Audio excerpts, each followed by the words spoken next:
कसं काय पब्लिक? तर आज आपण निघालो पुण्याला. आता दिवाळीपासून आपण पुण्याला गेलोच नव्हतो. पुण्याला जायसाठी ईश्वरपुरातनं बस पकडली. विषय काय झाला, माझं कोणत्या कॉलेजला ॲडमिशनच झालं नव्हतं आणि ते पण माझ्या चुकीमुळं. तर पहिल्यांदा मी फॉर्म भरताना लेट भरलेला. ज्या नेट कॅफेत फॉर्म भरलेला त्या नेट कॅफेवाल्यानं माझा फॉर्म सगळा चुकवून टाकलेला. म्हणजे माझ्या ओरिजिनल मार्क लिस्टमधले मार्क आणि फॉर्ममधले मार्क सगळे वेगळे होते आणि त्यात माझी बर्थ डेट पण चुकीची टाकलेली.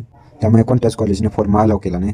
दुसऱ्या कॉलेजमध्ये मला एक्स्ट्रा पैसे भरून ॲडमिशन भेटत होतं, पण मला ते नको होतं. मला वाटलं लिस्टमधल्या कोणत्या ना कोणत्या कॉलेजला ॲडमिशन भेटलंच, पण मलाच माहीत नव्हतं माझ्या फॉर्ममध्ये काहीतरी प्रॉब्लेम आहे म्हणून.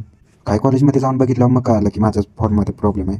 आता 1 वर्ष तर आपल्याला काय असं वाया घालून चालणार नव्हतं, म्हणून मी डिसिजन घेतला की मी जॉब करणार आहे.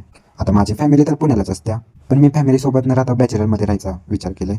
आता चूक आपल्या म्हणलं निस्तरायला तर आपल्यालाच लागणार आहे. तर मी पुण्यात 6:30 वाजेपर्यंत पोहोचलेलो. भावना तर पुढं काय ट्विस्ट येतोय हे बघण्यासाठी आत्ताच फॉलो करून ठेवा.